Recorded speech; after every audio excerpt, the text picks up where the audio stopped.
let's go back to the ums Okay. because I want to understand that a little bit better. Now, with you, are you do you have any psychic abilities, for example, where from a young child you've been able to communicate, to spirits and or did this happen after you kind of like, started going through some rough waters out there?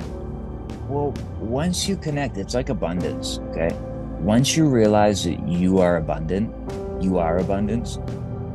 Once you have that realization, you look back at your life and you go, oh, yeah, I had it then. I had it then. I had it then. I was able to do that then. I had it then. That's right. You always had it. You never didn't have it. You're right. You always had it.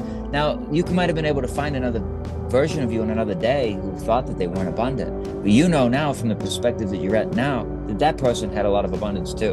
Okay. Mm-hmm. Well, this is the same thing.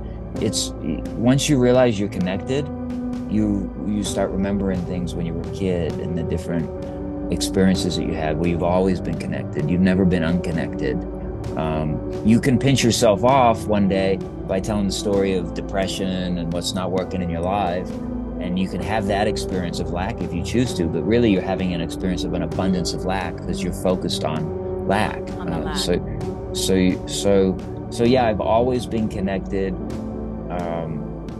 When I wrote my first book, I It it was was clearly, channeled. yeah, it was clearly channeled messages. I would get myself into a heightened state of being for me back then, and So what then you would go into a meditative state, and that's when you would yeah, receive the messages. I'd go out in the middle of the woods, no one was around. I'd meditate. I'd to go to sauna. I'd exercise out in nature. I'd do breath work. I just feel really good, and then write from that place.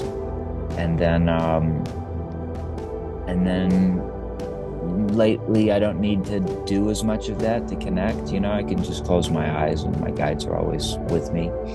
Mhm. But in the beginning, it just takes prioritizing yourself over what your spouse thinks you should do, what your mother thinks you should do, what your Yeah, father thinks you should do, what your boss thinks you should do, what your friend next door thinks you should do. Like when you stop caring what I agree. anybody else thinks, Mhm. and that often happens in a time of crisis because in crisis you just stop caring because it's like, well, And you tend to retreat, right? And kind of be alone. You don't want to be around anybody, and that state of aloneness also, I guess, awakens all of these abilities that maybe were shut off, right, without the exterior noise that we were around all the time. stillness is your friend. Still,